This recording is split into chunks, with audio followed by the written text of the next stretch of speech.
going to share my knowledge with with you all on the subject of doctrine of adverse possession, that is ownership by adverse possession. I will put this subject of adverse possession in total 7 parts. First, I will explain the 7 parts. First is concept of adverse possession and its origin. Second, relevant provisions of law of adverse possession. Third, which are the acts amounts to adverse possession. Fourth, which are the acts not amounts to adverse possession. Fifth, whether such suit can be filed by the person for declaration on the basis of plea of adverse possession. Sixth, what should be the pleading and what is the burden of proof in the case of adverse possession, and whether such a law is required to be relooked.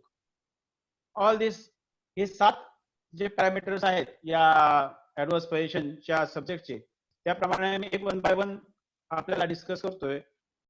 आता broadly speaking, the concept of adverse position relates to the process of the acquisition of title by the person in possession of the property despite not being the owner. If the possessor remains in continuous possession of the property for more than 12 years with the knowledge but without the permission or interference of the true owner, that is most important, with the knowledge of the true owner but without the permission or interference of the true owner, the title of the property vests in the possessor and the possessor become the owner of the property by adverse possession. That is a broad concept. You all know very well the entire limitation law. There are certain maxims of the legal system किंवा लॉच्या संदर्भात जी काय मॅक्झिम्स आहेत त्याच्यातलं एक महत्वाचं maxim असं आहे की law helps to the diligent and not to the indolent. थोडक्यात झोपलेल्याला कायदा मदत करत नाही, जो आपल्या हक्काशी जागरूक नाही त्याला कायदा मदत करत नाही, परंतु जो आपल्या हक्काशी जागरूक आहे त्यालाच फक्त कायदा मदत करतो. ह्या बेसवर आपला लिमिटेशन लॉ सुद्धा आधारलेला आहे. Now the concept of adverse possession is based upon the 3 principles.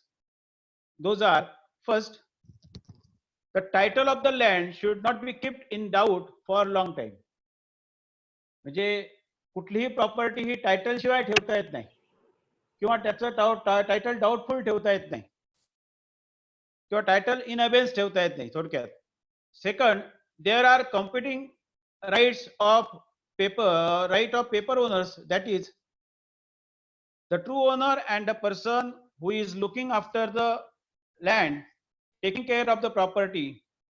So the person taking care of the property, his rights prevails over the right of paper owners who had ignored for such a long time and who has not done anything. It means who is careless about his own rights and possession of the property. This is the second principle. And third principle is, person is claiming his hostile possession against the true owner and the true owner keeps quiet for the long period of time, that is a statutory period, then it should be presumed that the true owner has abandoned his right in favor of the person in possession. All these are the 3 principles. ही generally जी आतापर्यंतच्या Supreme court किंवा high court वेगवेगळ्या हायकोर्ट्सने जे decision दिलेत ते ही तिन्ही principles गृहीत धरूनच जे निकाल दिलेले आहेत so far as adverse possession is concerned. Second part is relevant provisions of law to get clear the concept of adverse possession. आता महत्वाची मुद्दा असा आहे की the term adverse possession is not at all defined in any statute. In fact, it cannot be defined because it is not a positive right. The term of positive right can be defined in the statute and are defined in the statute, but it is a negative right. Adverse possession right is a negative right. It is not a positive right, and right based upon the part of the negligence of somebody else who has not taken care of his right to the property, and benefit is getting the person in possession. That is the most important. To understand the concept of adverse possession, we have to see certain provisions of the Limitation Act 1963. महत्वाच्या provisions आहेत. That is the first section. That is a provision. That is section 3, section 27 of the Limitation Act, and article 65 and article 112 of the Limitation Act. Now, आपण जर section 3 जर बघितला, what section 3 says? Subject to provisions contained in section 4 to 24, every suit instituted, appeal deferred, and application made after the prescribed period shall be dismissed, along with although limitation has not been set up as a defense. म्हणजे समजा एखादा दावा जर दाखल करायचा असेल तर तो दावा जर लिमिटेशन मध्ये दाखल केलेला नसेल आणि जरी लिमिटेशनचा डिफेन्स विरुद्ध साइडने घेता नसेल तरी तो सूट शॅल बी डिसमिस्ड, तो सूट कंटिन्यू करता येणार नाही. That is a section 3. आता सेक्शन 3 मध्ये काय होतं की section 3 bars the remedy. If the suit is not filed within the limitation, it bars the remedy, but it doesn't bar the right. That is the most eminent principle. थोडक्यात सांगायचं म्हणजे समजा एखाद्या व्यक्तीकडनं एखाद्या एक्स माणसाला वाय कडनं पैसे यायचे आहेत, रक्कम यायची आहेत आणि त्याचं कंटिन्यू ते येणं चालू आहे. त्याच्यातली काही रक्कम त्याची अशी आहे की ती बार्ड बाय लिमिटेशन, 3 वर्षापेक्षा त्यांनी 3 वर्षात दावा दाखल केला पाहिजे का 3 वर्षात रिकव्हरीचा सूट दाखल केला पाहिजे होता, परंतु तो रिकव्हरीचा सूट दाखल केला नाही आणि 3 वर्षाच्या नंतर तिची रेमेडी बार झाली. परंतु पुढची काही अमाउंट जी आहे त्या संदर्भातल्या त्याची रेमेडी किंवा त्याचा राईट आहे त्याची रेमेडी पण आहे आणि त्या बेसिसवर त्याने त्या विरुद्ध पार्टीकडनं ज्याच्याकडनं येणार त्याच्याकडनं जर पैसे घेतले आणि ते पैसे त्याच्या पूर्वीच्या ज्याच्या बाबतीत त्याची रेमेडी लॉस झालेली आहे त्या बाबतीत जर वळती केली असेल तर तो ज्याने पैसे दिले तो सांगू शकत नाही की ही रेमेडी ही माझे पैसे त्यांना घेता येणार नाही कारण त्याला हक्क नाही, कारण त्याचा तो हक्क आहे फक्त रेमेडी लॉस झालेली आहे. This is a general principle, but to this basic rule there is an exception, that is section 27 of the Limitation Act, and that is connected with this our present subject of law of adverse possession. Section 27 provides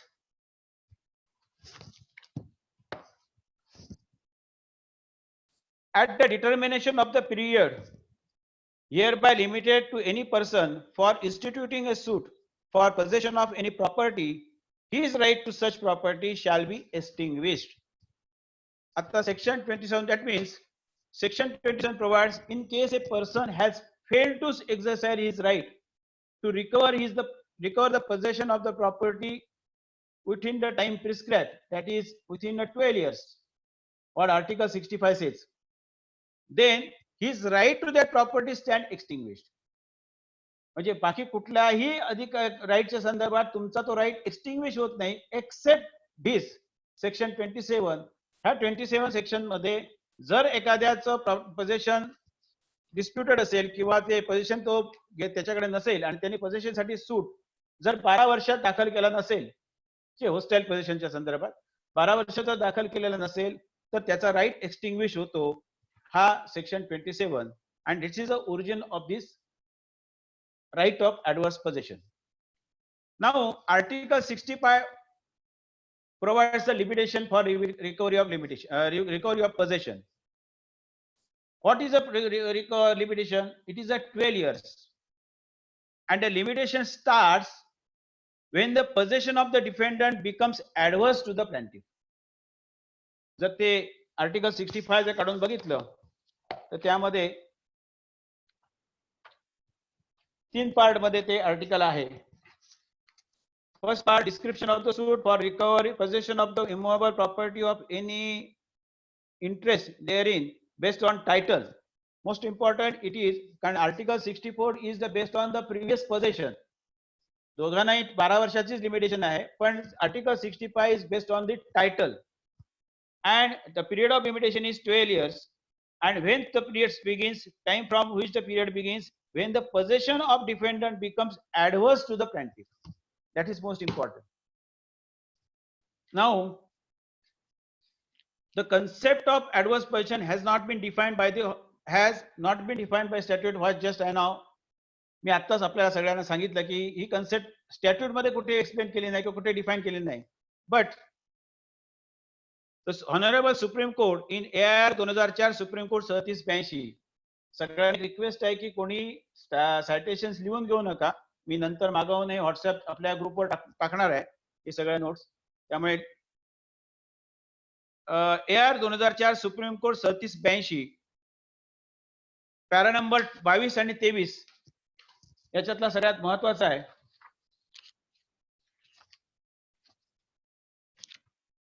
Para number 22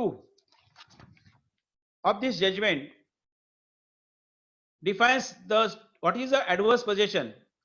Every possession is not in law adverse possession under section 65 of the Limitation Act. Under article 65 of the Limitation Act 1963.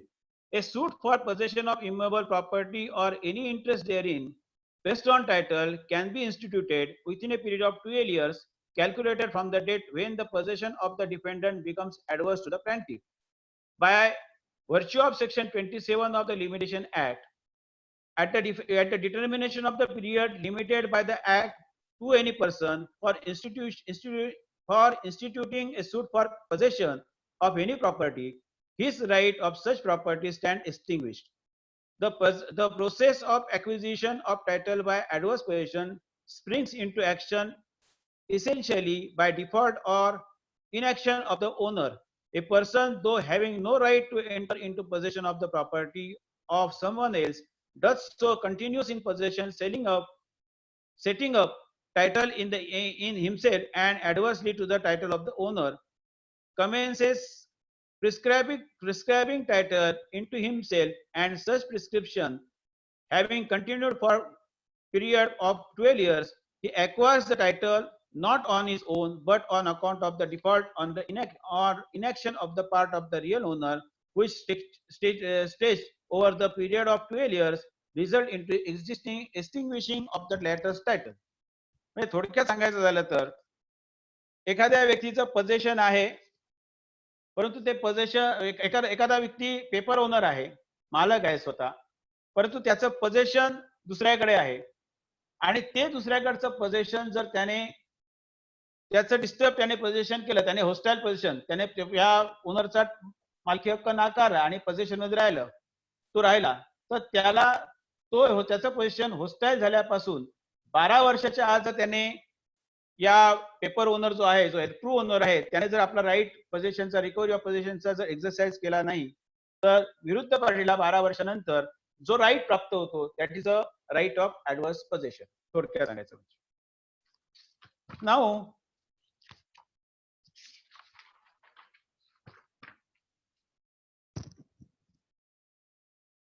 ह्याचं origin जे आहे ते common law म्हणजे England इथूनच सुरुवात झालेली आहे आणि आपल्याकडे 1907 AC 73 ज्यामध्ये प्रिव्ही काउन्सिलचं ज्युडिशियल कमिटी जी होती त्या ज्युडिशियल कमिटीने हे ऑब्झर्व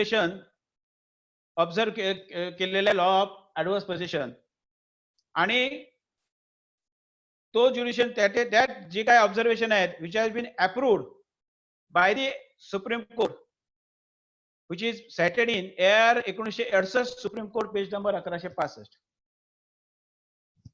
सुप्रीम कोर्टाने ते जे ऑब्झर्वेशन आहे 1907 चं ज्युडिशियल कमिटी ऑफ प्रिव्ही काउन्सिलचं मी 2 मिनिटात ते वाचतो. It cannot be disputed that a person in possession of land in the assumed character of owner and exercising peaceably the ordinary right of ownership has a perfectly good title against all the world but the rightful owner, and if the rightful owner does not come forward and asserts his title by the process of law within a period of prescribed period by provisions of the statute of limitation applicable to the case, his right is forever extinguished and the possessory owner acquire an absolute title. म्हणजे हे जे principal जे privy काउन्सिलने होते ते approve केले 1961 मध्ये supreme कोर्टाने and still today it is a good law. Now the third thing is acts which amounts to adverse possession. When the defendant claims the right over the property by adverse possession, then his possession must be total. His possession must be first exclusive, second continuous, third actual, fourth peaceful, fifth open and notorious, and sixth hostile. आता हे जे 6 elements आहेत hostile position prove करण्यासाठी किंवा hostile position चा right claim करण्यासाठी त्यापैकी ते म्हणजे पहिला जे एलिमेंट आहे तो exclusive the exclusive possession of the possession of the person, that means the sole physical occupancy. The claimant must hold the property as his or her own in opposition to the claims of all others. Physical improvement of the land as by the construction of fences or houses is evidence of exclusive possession. The possession cannot be shared by different entities or persons for claim time duration. Adverse possession will not ripen into the title unless the claimant has had exclusive possession of the land.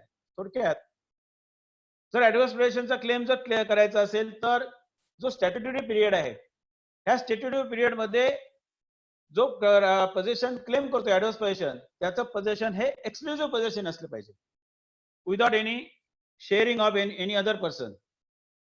Second thing is it must be the continuous possession. That means it is a unbroken possession, continuous possession for the entire statutory period.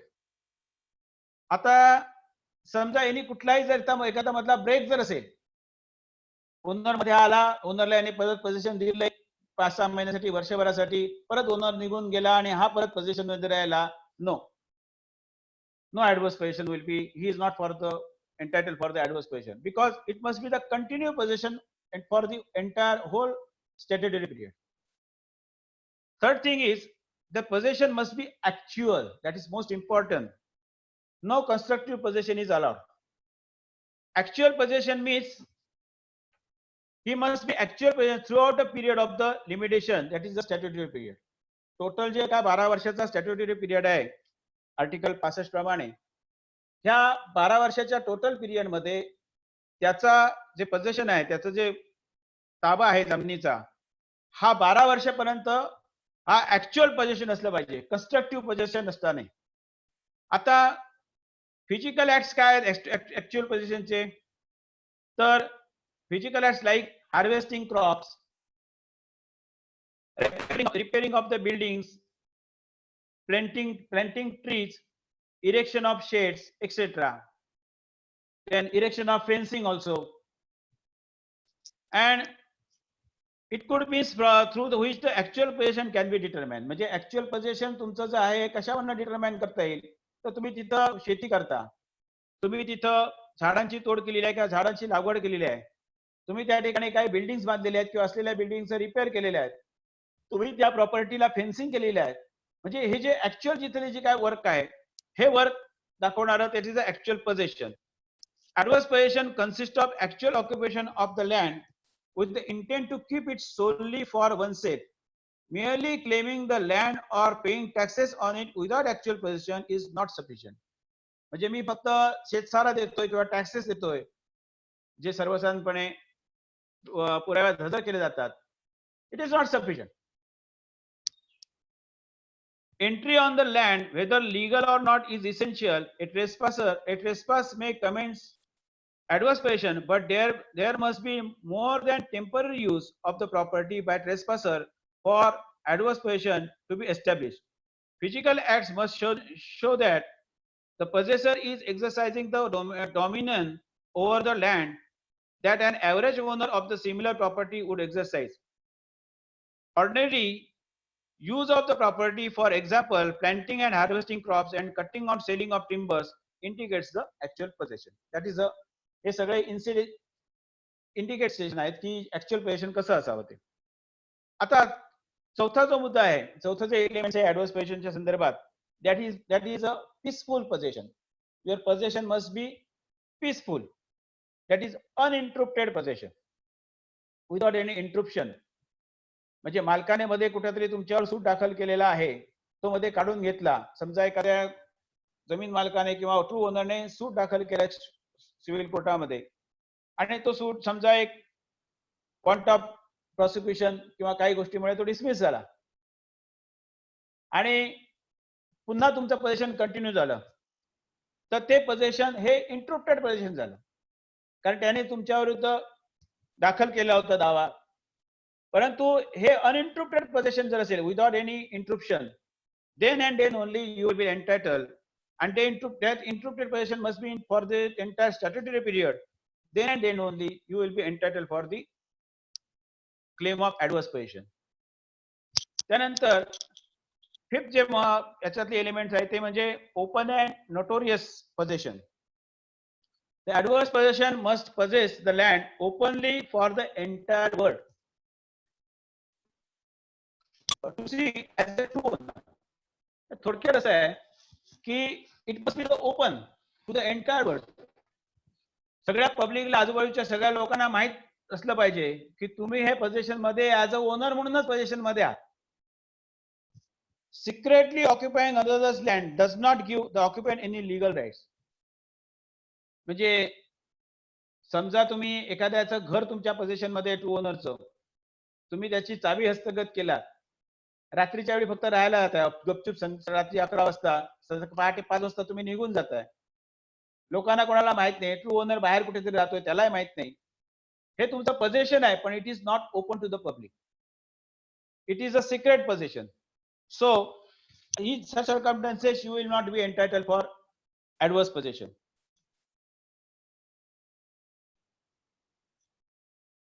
Clearing, fencing, cultivating or improving the land demonstrate open and notorious possession. म्हणजे ते मगाशी जे मी actual position सांगितलं, it is थोडक्यात तेच position म्हणजेच open position असं म्हणायला हरकत नाही.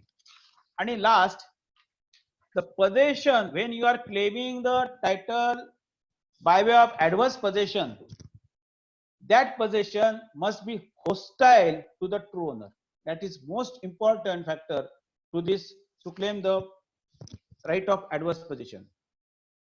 This possession must be hostile, sometimes called adverse, if title is to mature from adverse possession. Hostile possession means that the claimant must occupy the land in opposition to the true owner's right. One type of hostile possession occurs when the claimant enters in and remain on the land under a color of title. वगैरे वगैरे. म्हणजे समजा एखाद्याला right आहे, समजा property विकत घेतलेली आहे मी, आणि प्रॉपर्टी विकत घेत असताना ज्याने मला प्रॉपर्टी विकली त्याचं प्रॉपर्टी विकताना ते टायटल बिकॉज ऑफ त्याच्या डिफेक्ट इन टायटल व्हॅलिड मला टायटल मिळालेलं नाही, परंतु आय एम इन पोझिशन. पेपरवर दिसतंय की मी पोझिशन मध्ये, मला प्रॉपर्टी खरेदी खात्याने मिळालेली आहे. अगदी सांगायचं म्हणजे समजा विकत येणारा मेजर व्हायला काहीतरी 1-2-3 महिने असताना किंवा 1-2 महिने असताना त्याने प्रॉपर्टी विकली, मी विकत घेतली प्रॉपर्टी, आणि actually it is a white transaction. परंतु पेपरवर त्याचं सेलडीड मध्ये त्याने मला विकली, मी विकत घेतली, सेलडीड दिसते, मला पोझिशन त्याने दिलेलं आहे. कायद्याच्या भाषेत काय, it is a white transaction. पण इट इज, माझं जे पोझिशन आहे it is under a colour of title.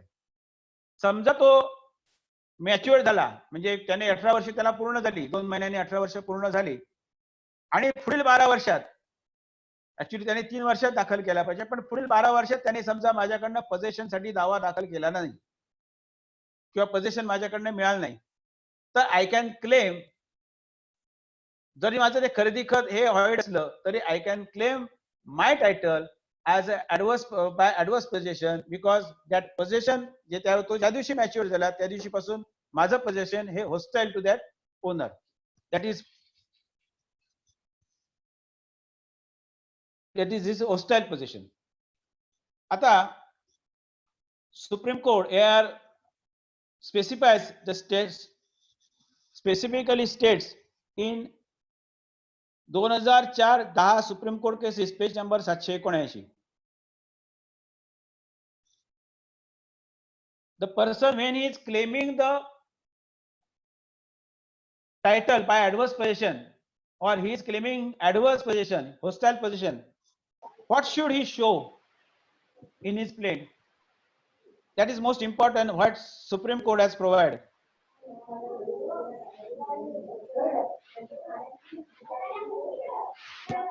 दोन हजार 4-10 supreme court cases page number 779, Karnataka Board of Work versus Government of India. A person who claims adverse possession should show on what date he claim into possession. महत्वाचं, त्यांनी total 5 गोष्टी सांगितलेल्या आहेत.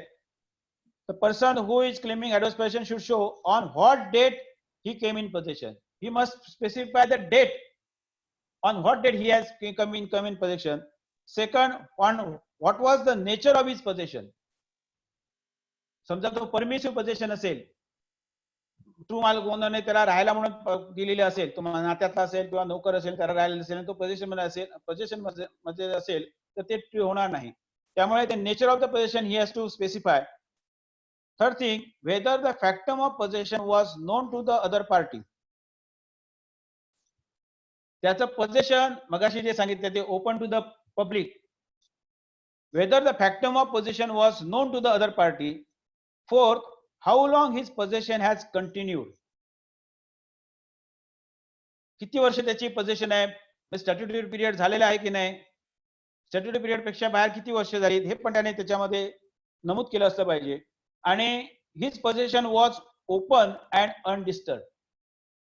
His possession must be open and undisturbed. हे 5 हे गोष्टी आहेत, ह्या ऍडव्हर्स पोझेशन क्लेम करणाऱ्याने आपल्या प्लीडिंग मध्ये नमूद करणं आवश्यक आहे. What supreme court provides in 2004-10 SCC 779. Now, a person pleading adverse possession has to inquire, has no equities in his favor. Since he is trying to defeat the right of true owner, it is for him to plead and establish. It is for him to clearly plead and establish all facts necessary to establish his adverse possession. Most important. It is well settled principle that a party claiming adverse possession must prove that his possession is nec vi, nec calm, and nec precario. A Latin word said. That means it is a peaceful possession, open possession, and continuous possession. The possession must be adequate in continuity, in publicity, and in extent to show that their possession is adverse to the true owner. It must start with the wrongful disposition of the rightful owner and be actual, visible, exclusive, hostile, and continued over the statutory period. मी त्याच्यासाठी citation एक refer करू इच्छितो, ते म्हणजे 2007 all ACR page number 1582 PT Muchikanna Reddy versus रेवाम्मा.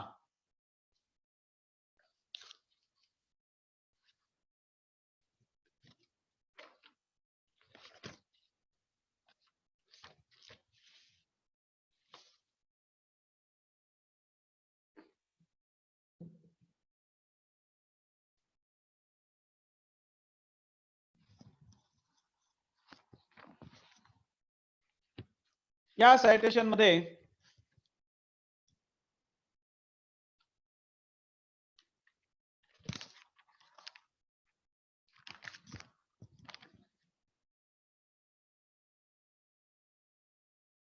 adverse possession, what must be proved? Mere possession of land for over 50 years, not sufficient. Proof of acquisition of title by adverse possession, intention to dispossess paper owner must be proved. सगळ्यात महत्वाचं यामध्ये असं आहे की intention of the possessor to dispossess the true owner is most important. Now, the fourth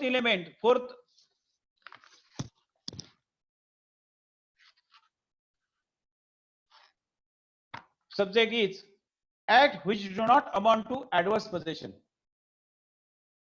आता कुठले act adverse position नाही आहेत हे सगळ्यात महत्वाचं आहे. That is the first is permissive position. समजा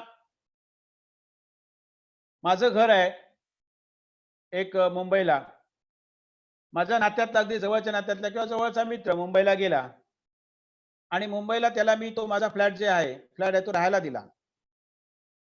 ठीक बाबा राहा.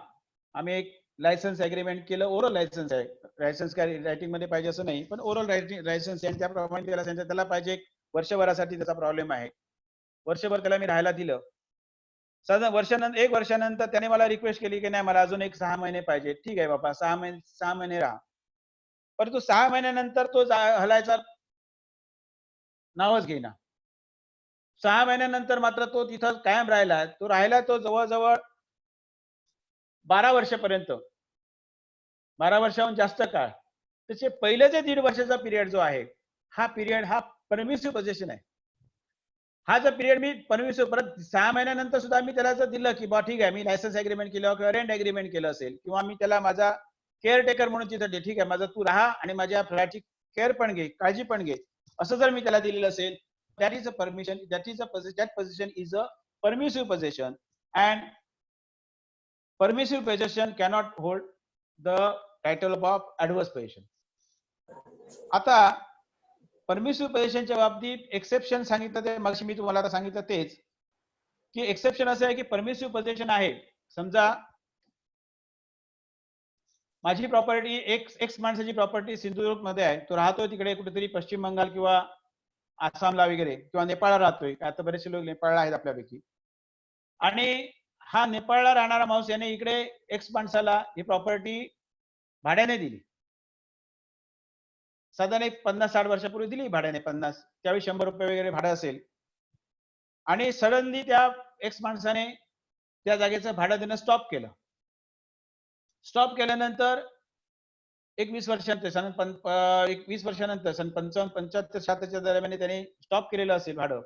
आणि 75-76 मध्ये त्याने भाडं स्टॉप केलं म्हणून त्या ओनरने जो नेपाळ राहतो त्याने समजा त्यांना नोटीस दिली की तू भाडं स्टॉप केलेलं आहे, तू खाली कर आमची जागा, तू आता मला भाडं देत नाहीयेस. तर अशा परिस्थितीमध्ये परंतु त्याने नोटीस दिली, त्या नोटिशीला या ओनरने उत्तर दिलं की नाही तू जरी भाडं घेतलं नसेल तरी मी तुझा काय प्रॉपर्टीशी संबंध नाही, एक असं दिलं उत्तर की तुझ्या प्रॉपर्टीशी काय संबंध नाही, गेले 20 वर्ष मी राहतोय, आता ही माझ्या मालकी हक्काची झालेली आहे वगैरे वगैरे असं जर त्याने उत्तर दिलेलं असेल. थोडक्यात he claim his title in the suit property in the particular property.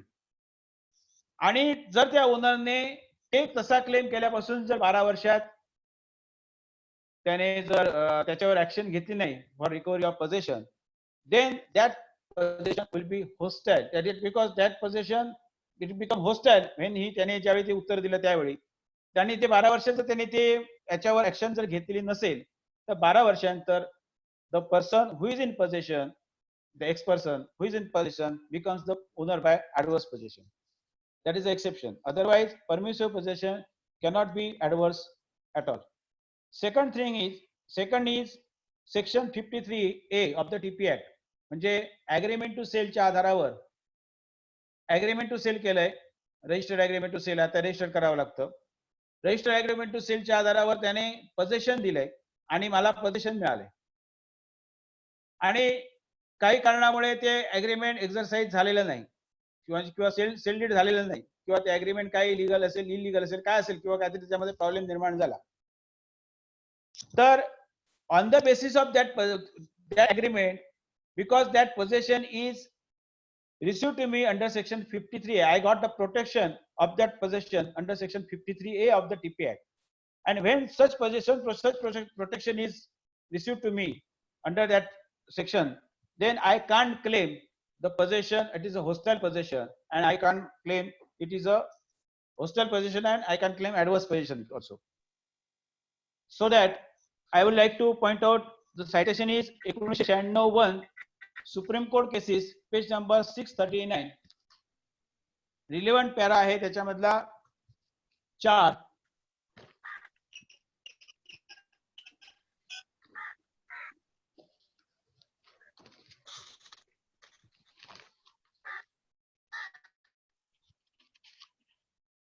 त्यामध्ये part performance of contract, agreement of sale, party in possession of the suit land pursuant to said agreement, plea of title by adverse possession not available to him, Limitation Act.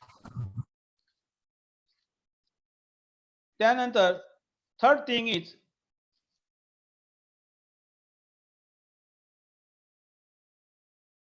inconsistent plea cannot be taken. Most important.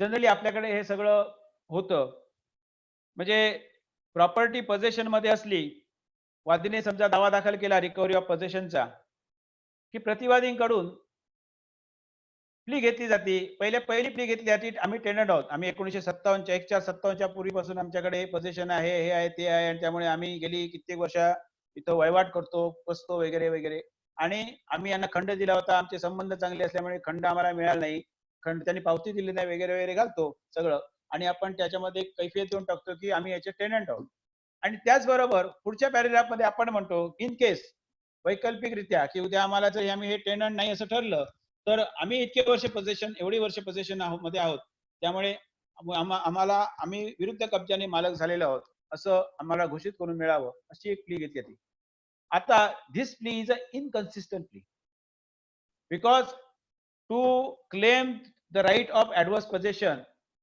you have to come with the specific case of possession of adverse hostile possession. You can't claim any other right. कुठलाही दुसरा कुठला हक्क तुम्ही सांगू शकत नाही accept the hostile possession. जर तुम्ही दुसरा कुठला हक्क तुम्ही ते सांगत असाल परमिसिव्ह पोझेशन किंवा टेनेन्सीचा पोझेशन किंवा लायसन्सी काय असेल ते हा जर तुम्ही हक्क सांगत असाल आणि अल्टरनेटिव्हली तुम्ही जर adverse possession मागत असाल तर तुम्हाला you will not be entitled for the adverse right of adverse possession. आता अल्टरनेट राईट परंतु त्याला एक एक्सेप्शन आहे इनकन्सिस्टंटली आणि अल्टरनेटली याच्यामध्ये दोन फरक आहे इनकन्सिस्टंटली म्हणजे मी आता जे सांगितली ती अल्टरनेट प्ली म्हणजे काय तर अल्टरनेट प्ली याचा अर्थ असा आहे की समजा मी एक्स कडनं एक प्रॉपर्टी विकत घेतली आणि मी पोझेशन मध्ये आहे गेले 5-6 वर्ष मी पोझेशन मध्ये आहे जास्त पोझिशन आहे सबसिक्वेंटली काय झालं एक्सचं टायटल जे आहे हे डिफेक्टिव्ह आहे आणि एक्स वर दुसऱ्या कुठल्याही एक ए माणसाने त्याच्यावर दावा दाखल केला की हे माझं जे तुझं टायटल आहे हे डिफेक्टिव्ह आहे मी त्याचा ओनर होतो वगैरे त्यांनी ओनरशिपचा किंवा त्याचा डिफेक्टिव्ह टायटलच्या आधारे दावा दाखल केला तो दावा दाखल केल्यानंतर त्याने तुम्हाला पार्टी केलेली नाही त्याने दावा दाखल केल्यानंतर त्या दाव्यामध्ये त्याला उद्या सक्सेसही झाला परंतु त्याने तुम्हाला पार्टी न करता किंवा तुम्ही त्यामध्ये पार्टी असलात तरी समजा तुम्ही त्याच्यामध्ये प्ली अशी घेतलात की आम्ही ओनर आहोत मला या एक्सने मला ही प्रॉपर्टी विकलेली आहे त्यामुळे I am the owner of this property आणि मला ही प्रॉपर्टी समजा जर मी ओनरशिप माझी प्रूव्ह झाली नाही किंवा मी ओनर्स असेल कारण because of defect of title कारण सगळ्यात ट्रान्सफर ऑफ प्रॉपर्टी ऍक्टची प्रिन्सिपल आपल्याला माहिती आहे की ज्याला जो राईट असेल तोच तो विकू शकतो त्याच्यापेक्षा त्याच्या बाहेरचा राईट तो विकू शकत नाही त्यामुळे त्याला जर एक्सला जर राईट नसेल तर मला राईट मिळणार नाही समजा त्याला एक्सला मिळू शकणार नसेल आणि माझं पोझिशन जाणार असेल तर मी I can claim alternatively the हे राईट ऑफ ऍडव्हर्स पोझिशन कारण मला त्या खरेदी खताने मला जे पोझिशन मिळालेलं असेल आणि माझा स्टॅट्युटरी पिरियड जर झालेला असेल 12 वर्षाचा असेल तर मला I can claim adverse possession. That is an alternate plea. Now, third thing is possession of the co-owner. Most important thing is generally आपल्याकडे पार्टिशनचा दावा दाखल झाला की विरुद्ध पार्टी येतात.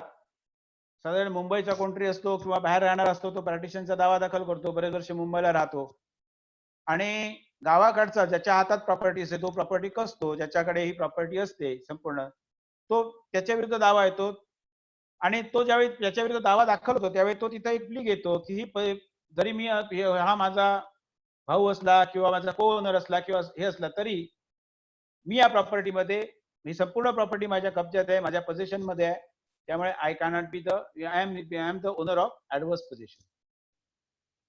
Of course this plea is not at all tenable. I would like to point out 1995 4 supreme court cases page number 496 equivalent citation आहे AIR 1995 supreme court page number 1789.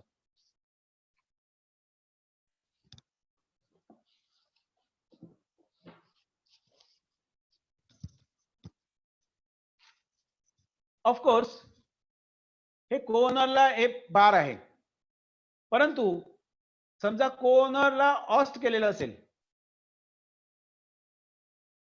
and if oster proves, then the adverse possession can be claimed. I would like to point out AIR 2007 Supreme Court supplementary page number 512. या केसमध्ये असं झालं होतं की वादीने प्रतिवादीवर दावा दाखल केला, कोओनरने आपला एक दावा दाखल केला दुसऱ्या कोओनरवर पार्टिशनसाठी. दुसरा जो कोओनरला मग सांगितल्याप्रमाणे त्याने आल्याबरोबरच पहिली प्ली घेतली की मी ऍडव्हर्स पोझिशनने मालक आहे, याचा काय संबंध नाही, हा मालक नाही, मी ऍडव्हर्स पोझिशन की मी माझ्या कब्जात आहे, मी येतो मालक झालेलो आहे आणि माझ्या ताब्यात ही पूर्ण प्रॉपर्टी आहे. सबसिक्वेंटली तो दावा समजा वॉन्ट ऑफ प्रॉसिक्युशन किंवा काही कारणामुळे डिसमिस झाला आणि त्यानंतर एक स्टॅट्युटरी पिरियड नंतर त्यांच्या वादीच्या सक्सेसरने किंवा वादीने दुसरा परत दावा आणला पार्टिशनचा.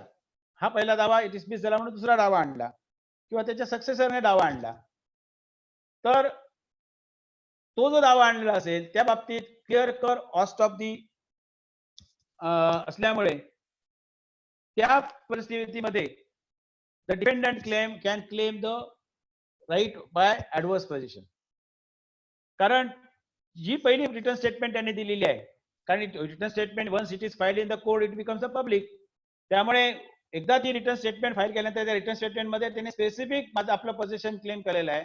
स्पेसिफिकली तर राईट वादीचा जो राईट डिनाय केलेला आहे, तिथून 12 वर्षात त्याने कुठल्याही प्रकारचा दावा दाखल केला नाही, कुठल्याही प्रकारचं पार्टिशन सूट दाखल केलं नाही किंवा काही आणखी रिलीफ मागितलेला नसेल, तर 12 वर्षानंतर the owner who is in possession of the property can claim the hostile possession can claim the adverse possession on the basis of his hostile possession. This is a principle AIR 2007 Supreme Court note B आणि note C सगळ्यात महत्त्वाची आहे त्यामधली. Adverse possession claim against co-owner plaintiff is long and continuous possession of suit property. He is animus to possess suit land exclusively, evidenced by fact that in partition suit filed by defendant plaintiff had asserted his hostile title.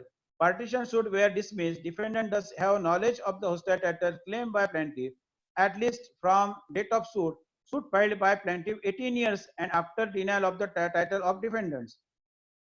Finding that plaintiff has perfected his title by adverse possession proper. इथं झालं होतं उलट की वादीनेच तो म्हणजे जो पूर्वीचा प्रतिवादी होता त्याने वादी दावा दाखल केलेला होता. तर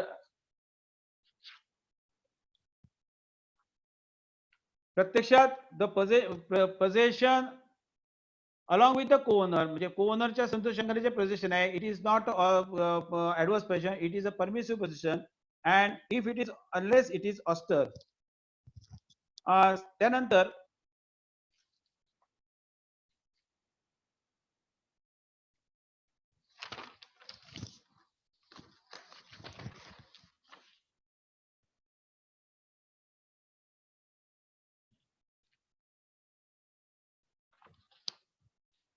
AR 2007 supreme court page number 512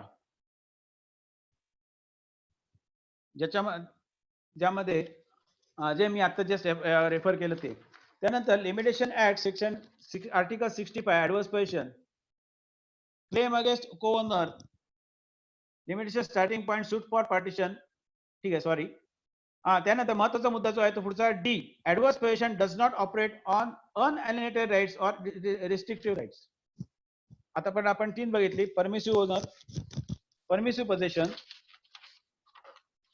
त्यानंतर सेक्शन 53A म्हणजे doctrine of part performance, 53A खालचं पोझिशन, त्यानंतर position of the co-owner. Now fourth is position of unalienated rights. Adverse possession does not operate on unalienated rights of the restrictive or restrictive rights.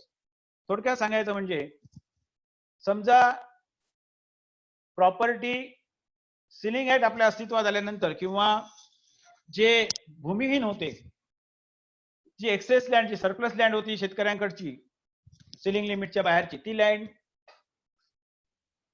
त्यांच्याकडनं काढून घेतली गेली सरकारने आणि सरकारने ती लँड भूमिहीनांना दिली. ते भूमिहीनांना त्यांना पर्टिक्युलरली शेड्यूल कास्ट किंवा शेड्यूल ट्राईब्सच्या लोकांना दिलेली प्रॉपर्टी आहे, जमीन आहे. आणि ह्या जमिनीवर, कारण हा रिस्ट्रिक्टिव्ह राईट आहे, it is not a absolute right, it is a class 2 occupation म्हटलं जातं थोडक्यात लँड रेव्हेन्यू कोड प्रमाणे. हा जो रिस्ट्रिक्टिव्ह राईट आहे, त्या रिस्ट्रिक्टिव्ह राईट प्रमाणे जर दिलेला असेल आणि त्या रिस्ट्रिक्टिव्ह राईट असताना एखादा त्या शेड्यूल ट्राईब ज्याला दिली तो सोडून दुसरा कोणतरी पोझिशन मध्ये असेल आणि त्याचं टायटल जरी त्याने त्या शेड्यूल ट्राईबच्या ज्याला प्रॉपर्टी दिली आहे त्याला त्याचं टायटल जरी त्याने डिनाय केलेलं असेल आणि स्टॅट्युटरी पिरियड जरी होऊन गेलेला असेल, तरी सुद्धा he can claim the adverse position of that particular restrictive right ownership. त्यानंतर it is provided, I will like to point out the AR 2004 supreme court page number 3457. Adverse possession operates on an alienable right, land in scheduled area belonging to scheduled tribes, transferred to non-tribal prohibited. Non-tribal cannot therefore claim to have acquired title to have land to such land by adverse possession. Same thing is also applicable so far as tenancy act is concerned. Tenancy act मध्ये कलम 32 प्रमाणे विक्री झाली, 32 प्रमाणे विक्री झाली, 32 प्रमाणे certificate मिळालं आणि टेनंट बिकम द परचेसर. त्याला सर्टिफिकेट मिळाल्यानंतर तो ही become the owner of the land. परंतु त्याची जी ओनरशिप आहे ही रिस्ट्रिक्टिव्ह ओनरशिप आहे.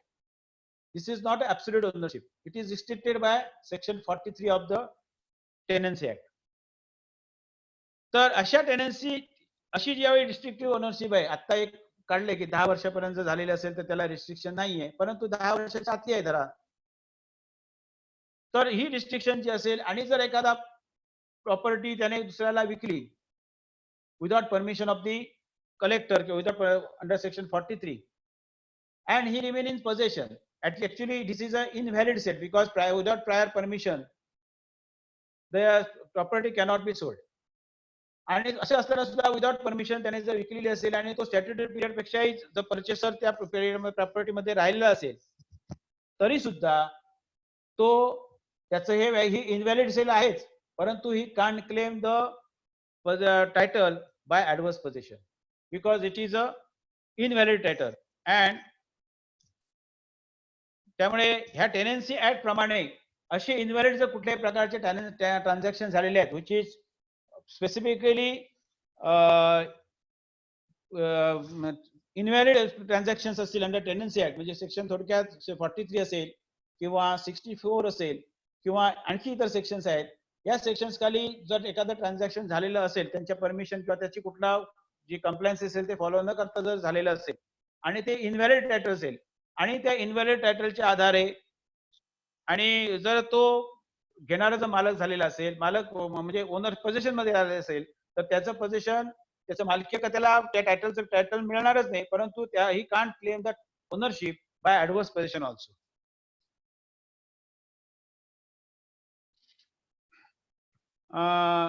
section 83A of the Tenancy Act is also on that point, is clear on that point, which provides section 83A.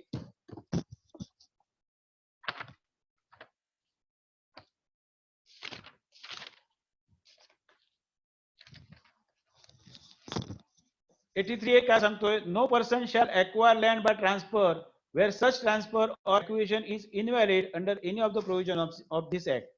Any person who acquires land in contravention of section 1 shall, in the event of transfer or acquisition being decided to be or declared invalid, be liable to the consequence of section 84 or 84C. म्हणजे थोडक्यात summary eviction किंवा 84C खाली त्याचं ती property जप्त करून government जमा करणे आणि ती दुसरी कोणाला टिन्यूअर देणे, हे ह्या जे प्रोव्हिजन्स आहेत, ही जी रेमेडी आहे ती रेमेडी तिथं असल्यामुळे त्याच्यामध्ये कुठल्याही प्रकारचं हॉस्टाईल पोझिशन किंवा ऍडव्हर्स पोझिशन क्लेम करता येणार नाही. त्यानंतर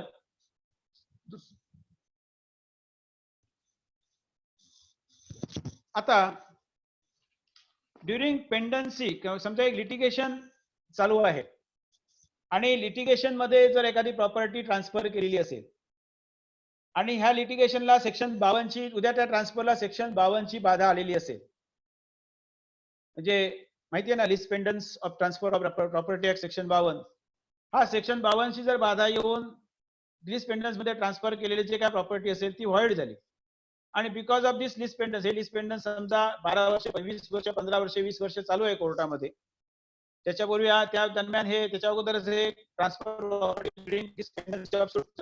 असेल आणि 12 वर्षापेक्षा जास्त काळ झालेला असेल, the person who is in possession, though his title has been invalidated because of this pendants section 2052 of the act, but even though he can't claim the possession, he can't claim the right by adverse possession because that possession is not a peaceful possession. कारण तुमच्या litigation मध्ये असताना तुम्ही property जी घेतलेली आहे, it is not a peaceful position. I would like to point out AR 2003 Supreme Court page number 3907.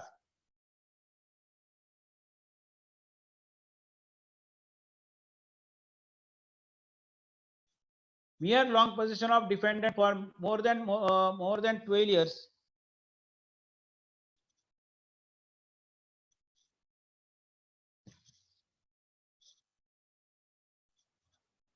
एक minute हा, sorry,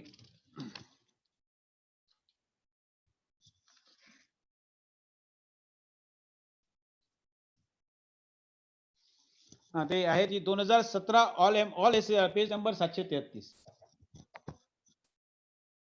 sorry 2017 all SCR page number 733, त्यामध्ये transfer property act section 52 plea of adverse position not available to pendente lite purchaser because to avail set plea possession of party should be peaceful and if proceeding is pending possession cannot be peaceful. हा view घेतला आहे 2017 supreme court. त्यानंतर पुढची जी महत्वाचा जो position adverse position does not operate, हे कुठलं आहे ते मियर लॉंग पोझिशन.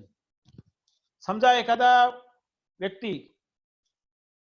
50 वर्ष किंवा 60 वर्ष, 100 वर्ष, 70 वर्ष पोझिशन मध्ये आहे प्रॉपर्टीच्या, परंतु that possession is it is a permissive possession or it is not hostile possession, then the person cannot, without basing on the basis of possession he can't claim. That means the possession must be the hostile possession. नुसतं एक फक्त 20 वर्ष statutory period पेक्षा जास्त, म्हणजे साधारण एक 30 वर्ष, 35 वर्ष, 40 वर्ष किंवा त्याहून जास्त काळ जर फक्त पोझिशन मध्ये आहे म्हणून बोलून चालणार नाही. Long possession is not important. That possession must be hostile. That is the most important factor to claim the hostile possession. Now, point number 5 is whether suit can be filed by the person for a declaration on the basis of plea of adverse possession. हा सगळ्यात महत्वाचा मुद्दा आहे. काय आहे, आपल्याकडे सर्वसाधारणपणे किंवा एक इश्यू असा आहे की ऍडव्हर्स पोझिशनच्या आधारे सूट फाईल केला जात नाही, केला जात नव्हता आणि 2014 मध्ये सुप्रीम कोर्टाने एक निकाल दिलेला आहे, गुरुद्वारा साहिब वर्सेस ग्रामपंचायत 2014 SCC पेज नंबर 669. यामध्ये सुप्रीम कोर्टाने क्लिअर केलेलं होतं की the right of adverse possession can be used as a shield, as a defense, and that cannot be used as a sword. You can't file a suit for declaring your right by adverse possession. That is most important, which was 2014 supreme court मध्ये supreme कोर्टाने declare केलेलं किंवा supreme कोर्टाने हा ratio दिलेला होता. आणि हा 2014 पासून पुढे बऱ्याच 2-3 जजमेंट्स मध्ये हा रेशो मानून, इव्हन आपली एक आत्ताच बॉम्बे हायकोर्टची जजमेंट आहे जस्टिस जवळे साहेबांची, त्याच्यामध्ये सुद्धा हा रेशो मानला आणि सूट डिसमिस केलेले आहेत. कारण it cannot be use as a sold, it can be use as a shield, as a defence. परंतु हे सगळं 2019 मध्ये ही जी नवीन सायटेशन आलं, सुप्रीम कोर्टाचं फुल बेंच जजमेंट आले, Ravinder Kaur Grewal and others versus Radhakrishna Reddy 2019 supreme court page number 3827. यामध्ये हे जे जजमेंट आहे,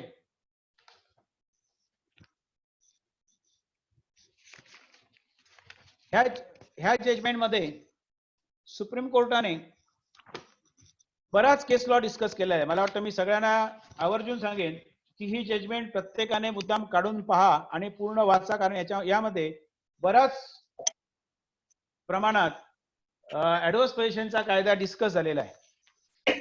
आणि या जजमेंट मध्ये सुप्रीम कोर्टाने जो मुद्दा, weather the person claiming the adverse possession can use that right as a sword, whether he can claim that right by filing a suit, हे या सुप्रीम कोर्टाने या केस मध्ये क्लिअर केलंय. आणि सुप्रीम कोर्टाचं म्हणणं आहे की yes, you can file a suit by claiming your right as an adverse possession, and it can be used as a sword and not also as a shield. त्यामध्ये para number 42, sorry,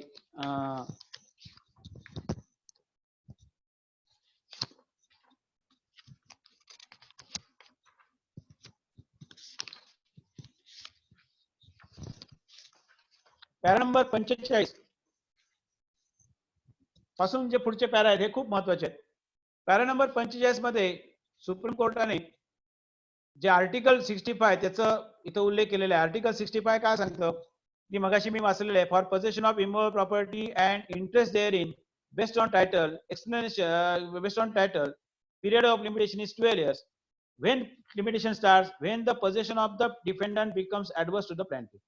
आता हे जे for possession of immovable property of any interest wherein based on the title. आता हे जे टायटलचा हा जो विषय आहे, हा टायटल, हा 2014 मध्ये सुप्रीम कोर्टाचा जो व्ह्यू होता पूर्वीच्या जजमेंट मध्ये, त्यामध्ये त्यांचं म्हणणं होतं की हे title cannot be the title by adverse position. This is a title by way of certain documents, certain title deeds, or by succession, by it may be intestate or testamentary succession. That is a title. That title was considered in the year 2014 when the judgment was pronounced. In 2014, one Supreme Court cases page number 669. आणि त्यांचं म्हणणं होतं की जे last जो भाग आहे, when the possession of the defendant becomes adverse to the plaintiff, that means the possession, प्रतिवादीचं पोझेशन हे ऍडव्हर्स होतं. म्हणजे थोडक्यात प्रतिवादीला फक्त डिफेंड करता येतो, प्रतिवादीला केवळ फक्त शिल्ड म्हणून त्याचा वापर करता येईल, ही कान यूज ऍज अ सोर्ड. परंतु 2000 या केसमध्ये सुप्रीम कोर्टाचं असं म्हणणं आहे की हे टायटल जे आहे, म्हणजे पॅरा नंबर म्हटलंय की for possession of immovable property of or any interest therein based on title, that title includes the title sought by the adverse possession. हे केस मध्ये थोडक्यात असं झालं होतं की ही प्रॉपर्टी ज्याच्याकडनं प्रॉपर्टी घेतली होती, सॉरी, ज्याचा प्रतिवादी ज्या पोझिशन मध्ये प्रॉपर्टी मध्ये होते, ज्या ट्रू ओनरच्या, त्या ट्रू ओनरने आफ्टर स्टॅट्युटरी पिरियड त्याचं होस्टल पोझिशन वगैरे सगळं प्रूव्ह होत होतं. आफ्टर स्टॅट्युटरी पिरियड त्याने प्रॉपर्टी ती विकली दुसऱ्याला, आणि दुसऱ्या माणसाने त्याला पोझिशन डिस्टर्ब करायला आला, जो घेणारा होता तो डिस्टर्ब करायला बाय युजिंग फोर्स किंवा काय, त्यावेळी त्याला सूट फाईल केलेला होता सूट याच्या कोर्टामध्ये की suit for declaration of title by adverse position and injunction. खालील कोर्टामध्ये खालच्या कोर्टाने हा दावा त्याचा डिक्री केला होता. Yes, he is entitle for the right of declaration by adverse position and accordingly suit was decreed and injunction was granted. परंतु अपिलामध्ये हायकोर्टाने हा दावा सूट रद्द केला होता, कारण हायकोर्टचं म्हणणं असं होतं की he can't claim the suit हे right by adverse position and he can't file a suit because it can be use as a shield. परंतु सुप्रीम कोर्टाने हे स्पेसिफिक हे हायकोर्टचं डिसिजन अमान्य करून हा लॉ क्लिअर केलेला आहे हे 2019 मध्ये. त्यामध्ये पॅरा नंबर 45 सहित पुढचे जे पॅरा आहेत हे सगळे फार महत्वाचे आहेत. मी आता वेळेअभावी इथं वाचत नाही कारण 5 वाजत आले, पण हे जे सगळे पुढचे पॅरा आहेत हे खूप महत्वाचे आहेत. त्या पॅरामध्ये पॅरा नंबर 54 महत्वाचा आहे. Article 65 is opening to a part of para number 45 ते 46 ते एंड पूर्णपणे ही जर जजमेंट वाचली तर याच्यामध्ये adverse position now the supreme court has cleared that you can claim adverse position and you can file a suit by the right of adverse position to declare your right was for as a adverse position. Now and या citation मध्ये supreme कोर्टाने हे जे 2014 चा view होता supreme कोर्टाचा पूर्वीचा तो व्ह्यू म्हणजे ही जे सायटेशन्स आहेत की ते गुरुद्वार होसाई वर्सेस ग्रामपंचायत विलेज सिरतला 2014 सुप्रीम कोर्ट हे ओव्हररूल केलेले आहेत. त्यानंतर सगळ्यात महत्वाचा जो मुद्दा आहे, when you are claiming or when you are taking the defense of the adverse possession, right of adverse possession, what should be your pleading? That is the most important. परत मगाशी मी जे गप बस ना. हा बोल नको सायकल चालव. हॅलो सायकल चालव. Hello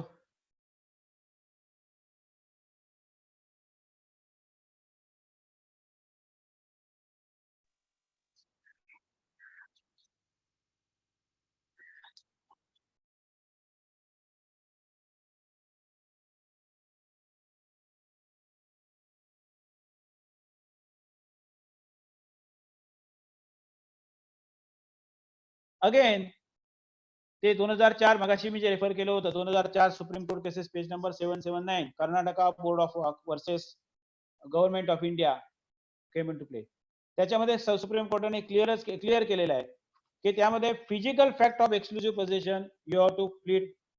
what date you came in possession you have to plead.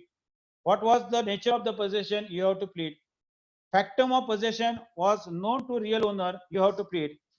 How long your possession and how long your possession is continued, it has to be also paid. And whether your possession is open and undisturbed, it has also to be paid. Because unless it is a cardinal principle or a cardinal principle of civil law that unless there is a pleading you can't adduce the evidence. त्यामुळे तुम्हाला हे जे सगळं जे आहे हे जे सगळ्या गोष्टी आहेत हे तुम्हाला एव्हिडन्स मध्ये आणण्याच्या अगोदर हे सगळं प्लीड केलं पाहिजे. आणि त्याचप्रमाणे हे प्लीडिंग केल्यानंतर of course this ratio has been adopted by another citation, that is AR 2009 Supreme Court page number 103. Same principles have been adopted. आता हे प्लीड केल्यानंतर what is not to be pleaded हे महत्वाचं आहे. आपण प्लीडिंग केलं adverse पोझिशनच्या संदर्भात हे जे सगळं आहे ते केलं. What is not to be pleaded in the plea of adverse possession, claiming title on the basis of other than plea of adverse possession, either directly or alternatively, is fatal to the case. When the title of the true owner is disputed or person claiming the adverse possession is not sure about ownership of true owner, and not admitted the ownership of real owner. In such case, a question of hostile possession does not apply. थोडक्यात तुम्ही ज्याने तुमच्यावर सूट दाखल केलाय त्याच्या ownership बाबत तुम्ही साशंकात असाल आणि त्याचं ओनरशिप तुम्ही जर मान्य करत नसाल तुमच्या प्लीडिंग मध्ये, तर ते तुम्हाला टायटल तुम्हाला होस्टाईल, तुम्ही जरी पोझेशन उद्या प्रूव्ह केलात तरी तुम्हाला टायटल मिळणार नाही, कारण you are not admitting the ownership of that person against whom you are claiming your title by adverse possession. जर त्यामुळे त्याची या संदर्भात कधीही नाही त्याचं टायटल हे ऍडमिटच केलं पाहिजे प्लीडिंग मध्ये, टायटल डिनाय करून चालणार नाही. Second thing, inconsistent and alternative case of adverse possession.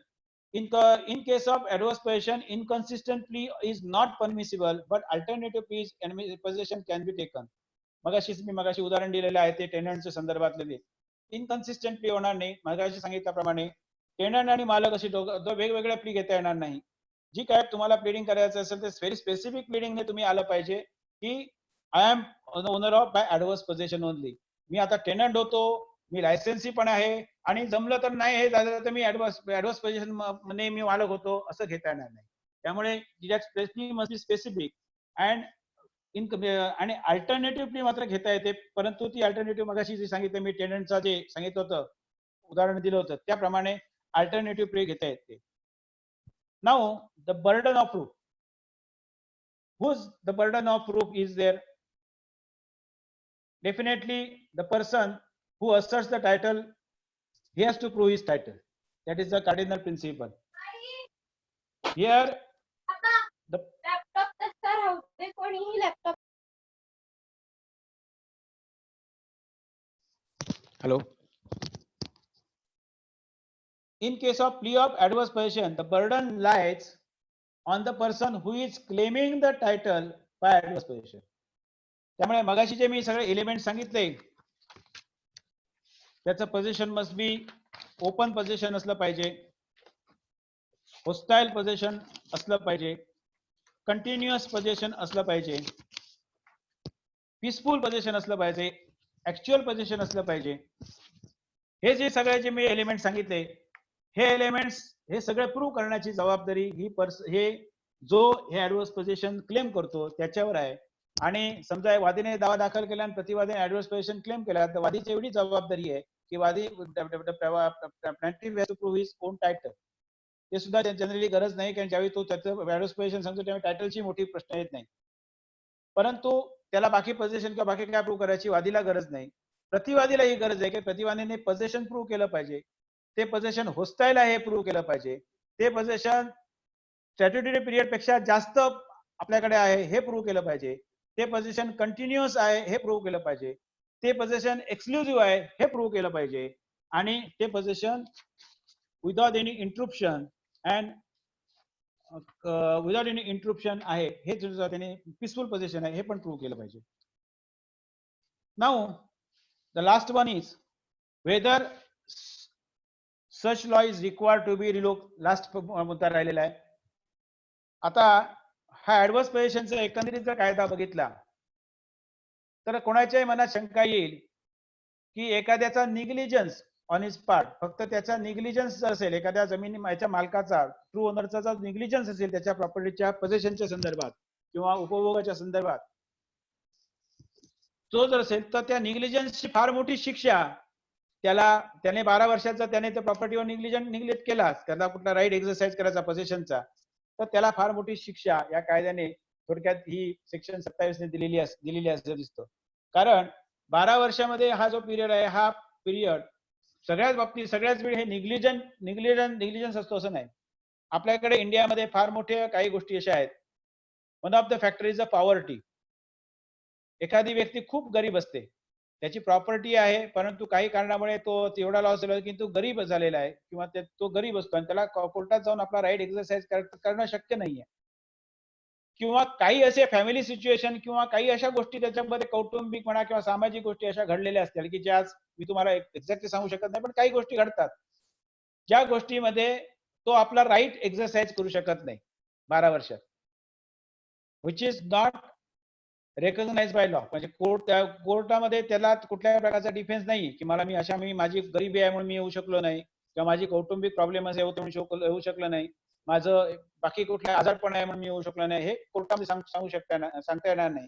आणि अशा वेळी जर तो कोर्टामध्ये 12 वर्ष त्याला करता आला तर विरुद्ध पार्टी त्याचा फायदा घेणारच, कारण तो पोझिशन मध्ये आहे, त्याने होस्टाईल पोझिशन त्याचं त्याने प्रूव्ह केलं, पोझिशन जर मिळालं तर त्याला ते प्रॉपर्टी मिळू शकते. थोडक्यात जे प्रामाणिक आहेत, ज्यांना फक्त त्याचा एक शॉर्ट जो निग्लिजन्स आहे, त्या निग्लिजन्समुळे त्यांना प्रॉपर्टी तिथं घेता येत उपभोगता येत नाही, म्हणजे ही थोडक्यात बोनाफाईड निग्लिजन्स आहे आणि प्रॉपर्टी त्यांना उपभोगता येत नाही, आणि त्याचा जर फायदा जर विरुद्ध पार्टी घेणार असेल, that is it is nothing but a land theft असं म्हटलेलं आहे सुप्रीम कोर्टाने. आणि त्या बाबतीत सुप्रीम कोर्टाने एक डायरेक्शन दिलेले आहेत, that is AR 2009 supreme court page number 103. हा लॉ एकतर तो अबॉलिश करा किंवा त्यामध्ये काही अमेंडमेंट करा, दुरुस्ती करा, असं सुप्रीम कोर्टाने डायरेक्शन आपल्या लॉ मेकर्सना म्हणजे पार्लमेंटना दिलेले आहेत. That citation is AR 2009 supreme court page number 103. Hemaji Waghaji Jat versus Bhikhabhai Khengarbhai Harijan and others. आणि दुसरं सायटेशन त्याच नंतर दिले, हे AR 2009च आहे, आणि दुसरं 2012 साली AR 2012 supreme court 2012 page number 559 Haryana versus Mukesh Kumar, sorry state of Haryana versus Mukesh Kumar. या दोन्ही केसमध्ये सुप्रीम कोर्टाने अगदी 2 मिनिटात फक्त एक पॅराग्राफ तो वाचतो त्याच्यामध्ये, आणि मी माझं कन्क्लूड करतो. संग्राम चालेल नाही, 2 मिनिटं फक्त, 5 मिनिटं.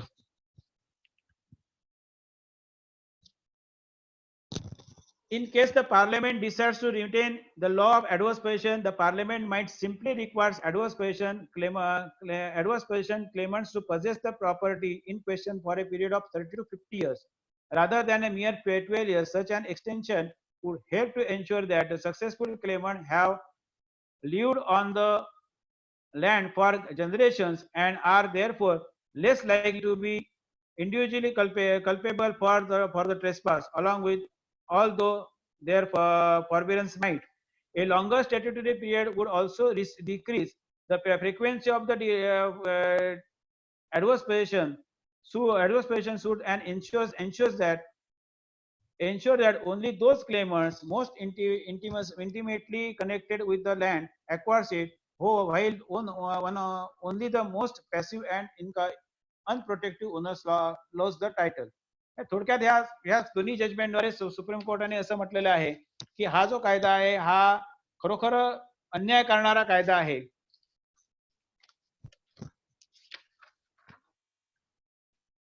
Before parting with the case, we deemed it appropriate to observe that the law of adverse possession, which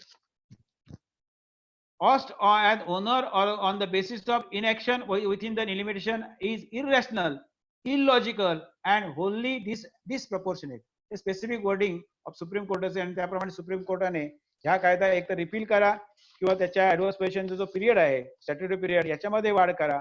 even supreme कोर्टाने असंही म्हटलेलं आहे की जो क्लेमंट, जो ट्रू ओनर आहे ह्या बिकॉज ऑफ दिस ऍक्ट किंवा because of this hostile position adverse position त्याचा जो राईट जातोय तो कुठेतरी त्याला कॉम्पेन्सेट झाला पाहिजे, तो त्याला कॉम्पेन्सेट करण्याची तरतूद करा असं सुप्रीम कोर्टाने डायरेक्शन दिलेले आहेत.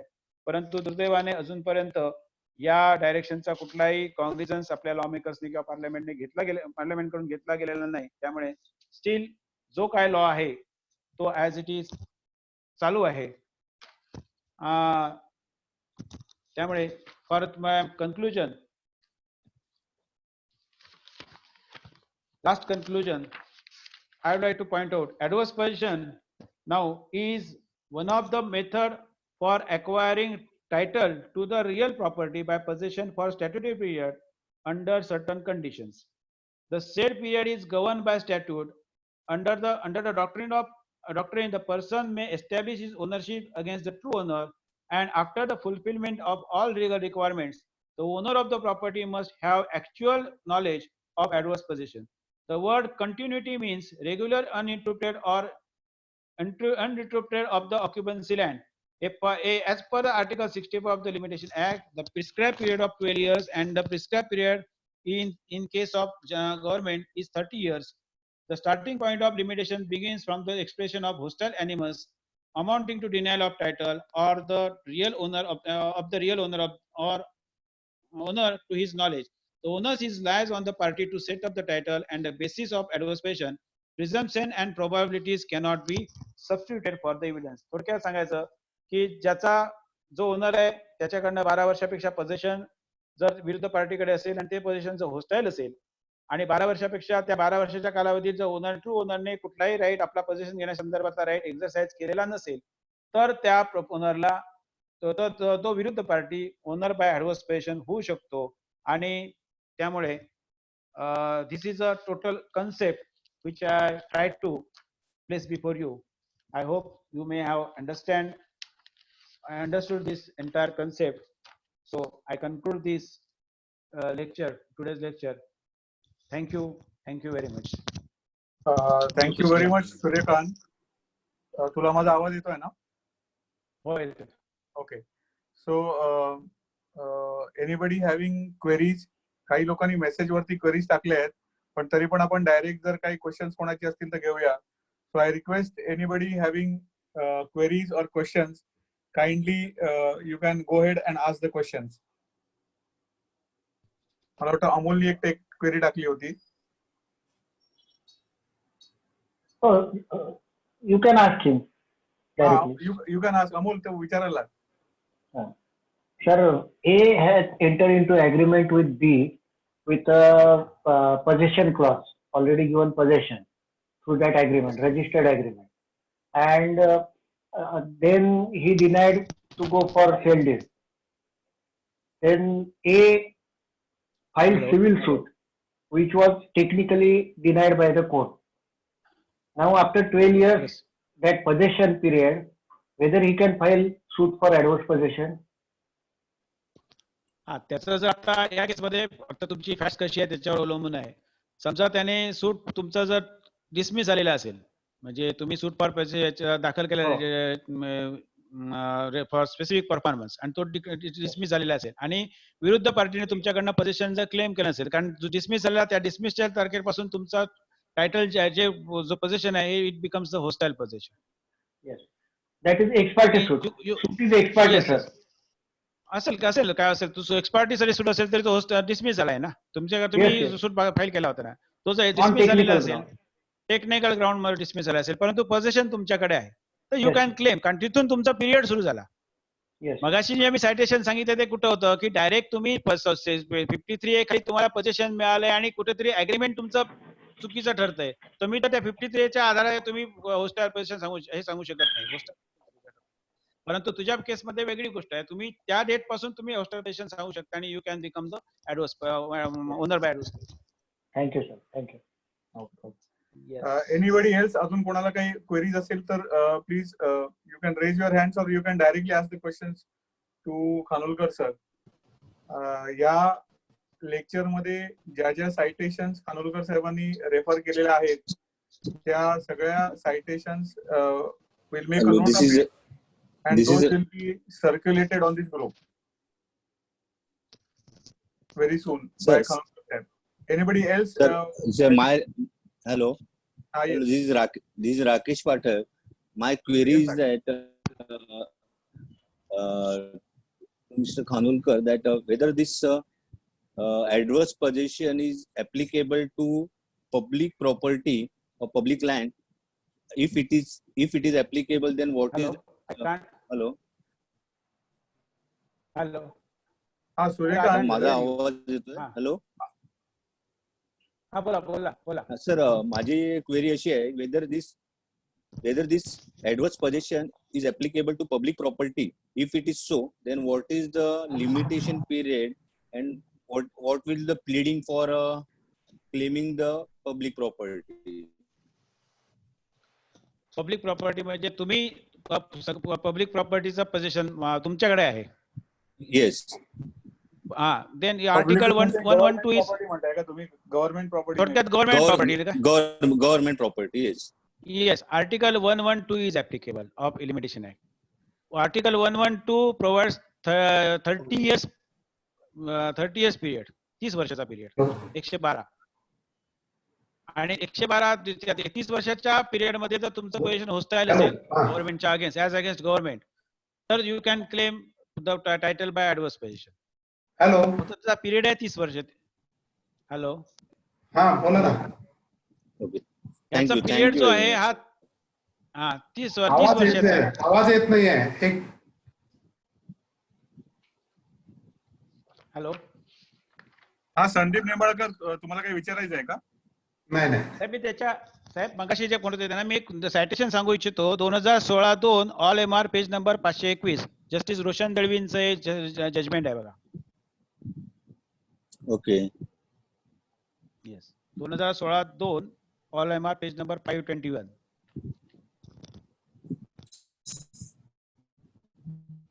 Anybody else having any query? Thank you very much. Hello Yes. Hello Sangram, Yes. भरत बोलतोय. भरत, हा भरत बोल. क्वेरी अशी आहे की section 27 of the Limitation Act Yes. says that in short, it says, if the plaintiff fails to institute the suit for recovery of his possession within the statutory period of 12 years or as determined by the relevant articles, then his right to that property extinguishes. बरोबर. Thus, it speaks of extinguishment of title or extinguishment of right of the true owner. Yes. But it doesn't speak of vesting of that right in the possessor. बरोबर आहे. Yes. Yes, yes. Therefore, under section 27, which is the Yeah. parent provision and which Yeah. is the origin of the provisions under Article 64 and 65, 65. can we say that the title vests in the possessor? At the most, we can agree that the title, the true owner loses his title. But how can we say that the title has vested in the possessor? Because there is no provision for vesting of title in section 27. And in this view of the matter, whether the recent Supreme Court ratio, now this is the law of the land, but to what we can we doubt the judicial propriety of that decision? Hello. Hello. Hello. Bharat, Hello. you have to simplify your questions. You have put in so many provisions, added so many provisions, and you have mixed it. So, what is your, make it very simple? Yes, whether, You have written so. yes. What is your, No, I can't. Let I can't me be- hear him. I can't hear him actually. I let- can't hear let you. me- Bharat. Hello. Bharat बोल. हाँ बोल. Am I audible? Hello. Hello. I think Bharat, bol. You make your question simple because you know it is getting complicated. So, what is your Yes. question? What is your exact query? whether under section 27 of the Limitation Act, can we say that the title vests in the possessor against whom Oh, the has not been filed within 12 years? Yes. Suryakant, you can answer. नाही, मला त्याचा हे नाही कळलं काय. मला actually कधी हे नाही. नाही. काय प्रश्न काय संग्राम तुम्ही बोला, मला सांगा. हॅलो खानोलकर साहेब, साधा प्रश्न असा आहे बोला. की सेक्शन 27 मध्ये फक्त एवढंच म्हटलेलं आहे की जर ट्रू ओनरनं लिमिटेशन पिरियड मध्ये दावा दाखल नाही केला तर त्याचं टायटल जातं, त्याचं टायटल एक्सटिंग्विश होतं. पण ते टायटल त्या प्रतिवादीला मिळतं किंवा जो पोझेशन मध्ये आहे त्याच्या विरुद्ध दावा दाखल केला गेला नाही त्याला ते मिळतं, असं सेक्शन 27 सांगत जर नसेल तर त्याला ते मिळालं असं आपण म्हणू शकतो का? नाही, म्हणूनच मग सांगितलं, it is a negative right, it is not a positive right. म्हणजे right of adverse possession is a negative right. त्याच्या निग्लिजन्समुळे, ओरिजिनल ट्रू ओनरच्या निग्लिजन्समुळे त्या पोझेसरला जो होस्टाईल पोझेशन मध्ये आहे त्याला तो राईट जातो. ऍक्च्युली तो इज अ लँड थ्यूज. तो जमिनीचा, त्यांनी जमीन कुठल्या आपल्या मार्गाने, तो इलिगल मार्गाने इव्हन ट्रेस पासर धरून चालत असेल, तो तिथं पोझिशन मध्ये आहे. परंतु निग्लिजन्स कोणाचा आहे? Negligence on the part of true owner, आणि त्यामुळे त्याला तो राईट इकडे वेस्ट होतो, ह्याचा राईट जातो. हे तर सेक्शन आहे आणि that is a negative right, it is not a positive right. Okay. Anybody else? अजून कोणाची काही क्वेरी आहे का? Because otherwise we are going to wrap up this session. So anybody else having queries? Okay, Suryakant, I feel there are no more queries. So we should wrap up the session. On behalf of Sindhurg District Bar Association and all the other members of this group from Ratnagiri, Goa, Kolhapur, everybody, I thank you very much, Suryakant. It has been an amazing experience Thank and you, a thank you, wonderful thank you, lecture that thank you you. have given. It was Thank you. fully informative with a lot of case laws, which I think will help the lot of young lawyers. Me Do not सगळं मी उद्या know the याचं concept of- हा जो ही जी मी notes काढलेली आहेत हे notes मी उद्या व्हॉट्सअपवर टाकतो सगळ्यांना फक्त जरा संध्या Yes, त्याच्यामध्ये काय please. थोडंफार चेंजेस करून येस टाकतो प्लीज सगळ्यांना. Okay thank you Okay, thank you very okay. Much. उद्याचं जे लेक्चर आहे त्याच्या संदर्भातले सगळे डिटेल्स मी परत एक 15-20 मिनिटांमध्ये ग्रुपवर शेअर करतो. उद्या आणि परवा दोन्ही दिवस मला वाटतं आपली लेक्चर सिरीज कंटिन्यू होईल. So I put the details of both the lectures of tomorrow and day after in next 15-20 minutes. Thank you very much, Suryakant, once again. Thank you, thank you, And thank you, I thank you am very much. ending this Yes, meeting. thank you, Thank you. thank you very much.